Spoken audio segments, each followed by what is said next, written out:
Hi everybody, this is Kim. Welcome back. I'm so glad you clicked on this video.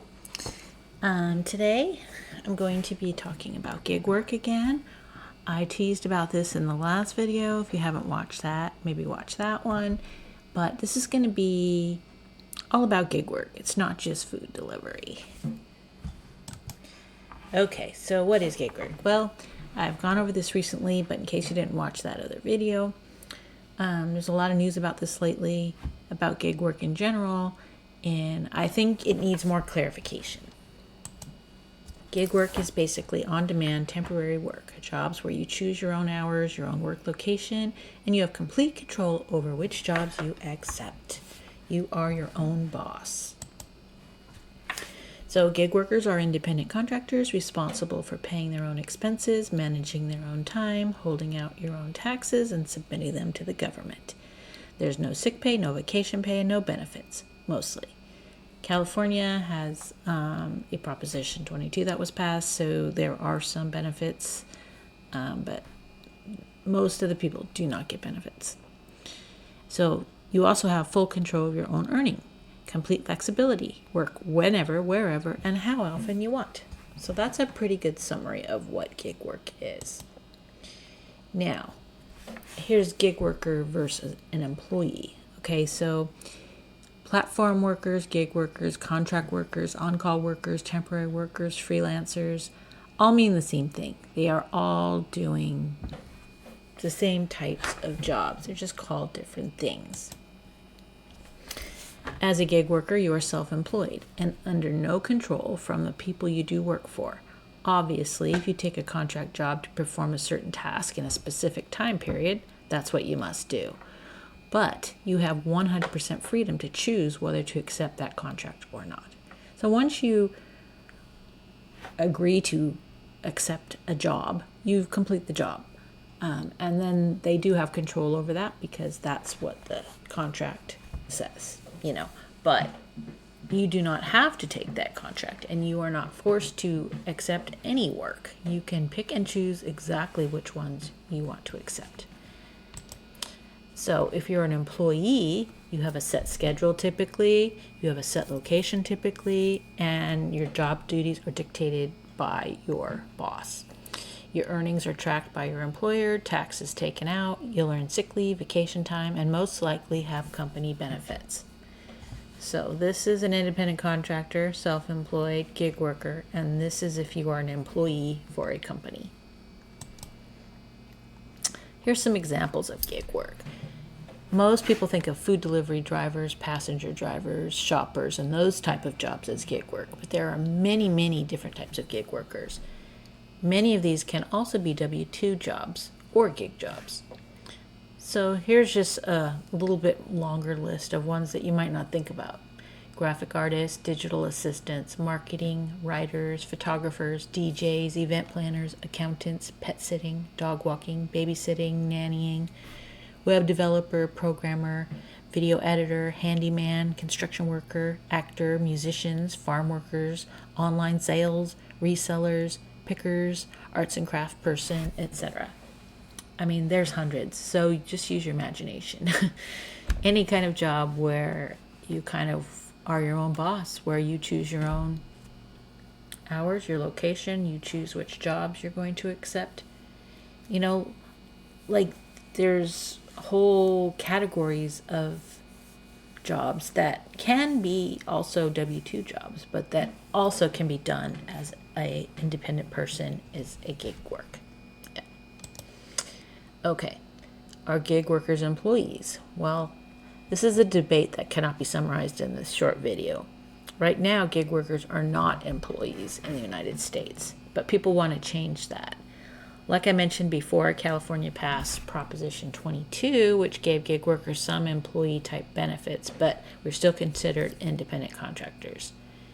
Now, DoorDash, Uber Eats, Grubhub, I don't remember who was behind it, but they spent millions and millions of dollars to get Proposition 22 passed. They do not want the delivery people to be considered employees because employees are very, very expensive. And they would need to change the entire way their whole business flows right now. It would be very, very expensive for them if the current gig worker food delivery people were considered employees. So they wanted all of us to remain considered independent contractors. Now, I myself also want to be an independent contractor. I do not want to be an employee. I already have a job.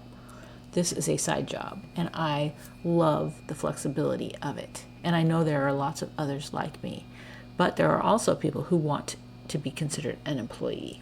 So it's an interesting debate.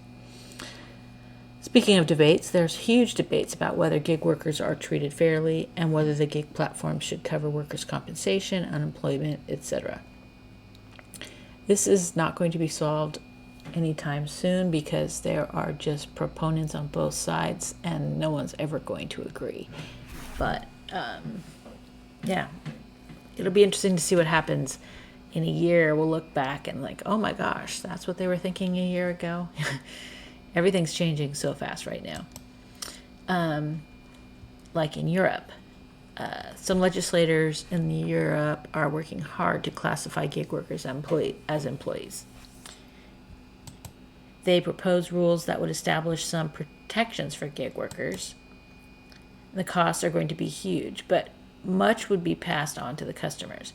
So they are feeling like the different platforms could pass on a lot of the employee costs to the customers, which I think is crazy. If it passes, they would be entitled to minimum wage, holiday pay, health benefits, unemployment benefits, and legal protections.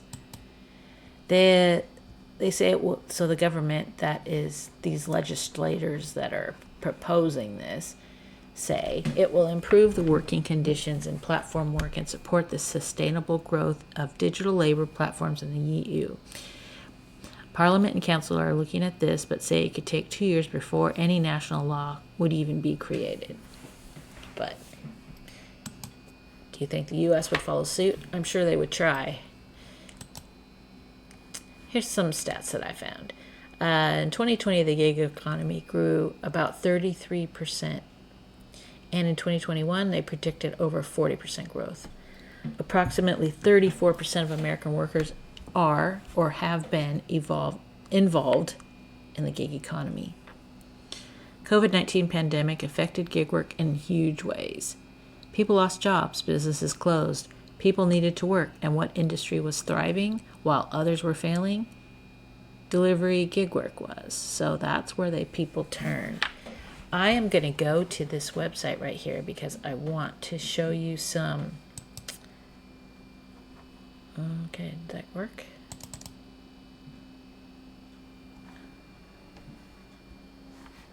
Okay. Oh, here we go. I went over here.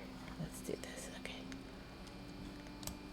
Okay, so this is a great site. I'll put the link in the description so you can look at it. But basically how the global pandemic transformed the gig economy. This is really interesting, but in 2020, the gig economy grew 33%, expanding 8.25 times faster than the U.S. economy as a whole. It says gig work by the numbers. In the last 6 years, the gig economy has doubled in size. 1.1 million. An American, let's see, I don't know what date that was from. It doesn't really say. And then it says 2 million Americans tried gig work for the first time in 2020. I was one of those. By 2027, almost half the U.S. population will have engaged in gig work, which is crazy to me. So here's the monumental effects of COVID-19. 14% unemployment during the pandemic. 12% of the U.S. workforce picked up gig work for the first time. 59% of freelancers saw a dip in income. 17% saw no payments from clients or contractors. So COVID-19 really spurred the growth of the gig economy. So here's the growing demand for delivery service. Delivery is one of the fastest growing gig verticals, expected to reach a total value of $200 billion by 2025, growing at a rate of 10.3% each year. Full-time drivers make almost $50,000 a year. So I'm not sure what criteria they're using to come up with that number. I've made more than half that, and I do very, very part-time. So I think people can make a lot more than that. And it also depends on what gig work you are doing. Like a programmer can make a ton of money and way more than $50,000 a year. So, it just depends. Anyways, why delivery services became popular. Countrywide lockdowns prevented travel. Concerns about the outbreak kept people indoors. Restaurants limited capacity or completely shut down. Gig work offers more than food delivery, like I said. Ride hailing, Uber and Lyft, food and groceries, DoorDash, Uber Eats, retail products, Instacart, running errands, TaskRabbit, plus all the other ones that I mentioned. Can the gig economy provide a living wage? Well, I don't know. I mean, I'm sure it could if you really worked hard and worked a lot of hours. And it also depends where you live.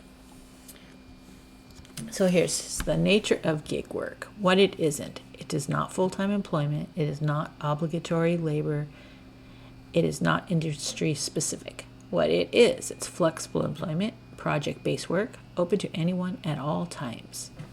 The benefits of gigs. Better quality of life. 58% of gig workers work less than 30 hours a week. Higher pay. More than traditionally employed peers. You have to remember this, though. You might be get paid more, but you also have all your own expenses. You have to pay for everything. You don't have an employee paying for anything. So you've got to cover all your taxes and all that too. So think about that. So you might be getting a lot of money, but a big chunk of it's going to go to expenses and taxes. Flexible work hours. 74% of freelancers choose gig work for greater flexibility. More opportunities to come. 73% of American hiring managers are expecting to hire more gig workers post-pandemic. So here's the future of gig work. 4 in 5 U.S. companies are planning to increase their use of gig workers. 50% of all organizations have already done so. 70% of gig workers find work through digital platforms. 65% believe a diverse clientele provides more job security than a full-time job. Gig work is here to stay. It produces almost 6% of the American GDP, at least 7 major categories. Okay, so here's the major categories they're talking about. Home services, construction, repair, moving. Automotive category would be detailing, delivery, repair. General labor, yard work, maintenance, other tasks. Personal services, babysitting, hair and makeup, personal training. Event and entertainment, photography, videography, bartending, music, and DJs. Animal care, dog walking, pet sitting, bathing and grooming. Computer services, data entry, phone repair, remote work. Freelance will play an enormous role in post-pandemic recovery. By 2027, more than 86.5 million Americans will enter the gig economy. So, how to break into the gig economy? Well, look for openings. Ask friends which services are popular in your area. Check online job boards that specialize in gigs. Search the App Store or Google Play for the right app. Build your profile. I don't know that you have to do this, but create a short bio with professional photo. Provide details about your work experience. Verify your identity with certificate and authentication. Try something new. Select a wide range of services and jobs you can provide. Accept varied tasks to test your talents and gain experience. From skilled work to manual labor, it's all available. Ask for reviews. 90% of people trust word of mouth more than the ads. Good ratings and good reviews help you find more gigs. Post photos of your work and completed projects. Do your best. Go the extra mile in all your work. Be warm and friendly with your gig clients. Dress professionally. Arrive clean and tidy. Practice safe habits. Use gig apps that offer ID verification and reviews. Use in-app chats to discuss specifics for each gig. That's important. I'm glad now that it's easier to text customers in Uber Eats and Grubhub and DoorDash so that your conversation is in the app. So it protects you and the customer, and everything is in one spot. So if you never needed to go back, and talk to support or something, they would have copies of the conversation. Okay. Earn a living wage. Beware of each gig platform's fees and take rates. Research platform policies before taking a gig. A lot of really great people are increasingly looking for flexibility in their work, and a lot of them are finding it via the gig economy. Wage app is an easy way to try out the gig world. So this is their own app for this website, but check it out. I mean, I don't know, I haven't been to their actual app. They might have some good information on there. I really love all this information that they've shared. I think it was very interesting. Anyways, that's kind of how the gig work. That's a little bit more detailed explanation of what gig work is and how you can do it and why you should or shouldn't. And yeah. So I hope that this was useful, helpful, and I would encourage you to try some gig work if you want to make some extra money. There's so many different options out there. Find something that you're interested in and dive in and give it a shot. Anyways, thanks again for listening and watching this video. If you could please subscribe, I would appreciate that. And also give this video a thumbs up. Thanks so much. Oh, and leave comments below.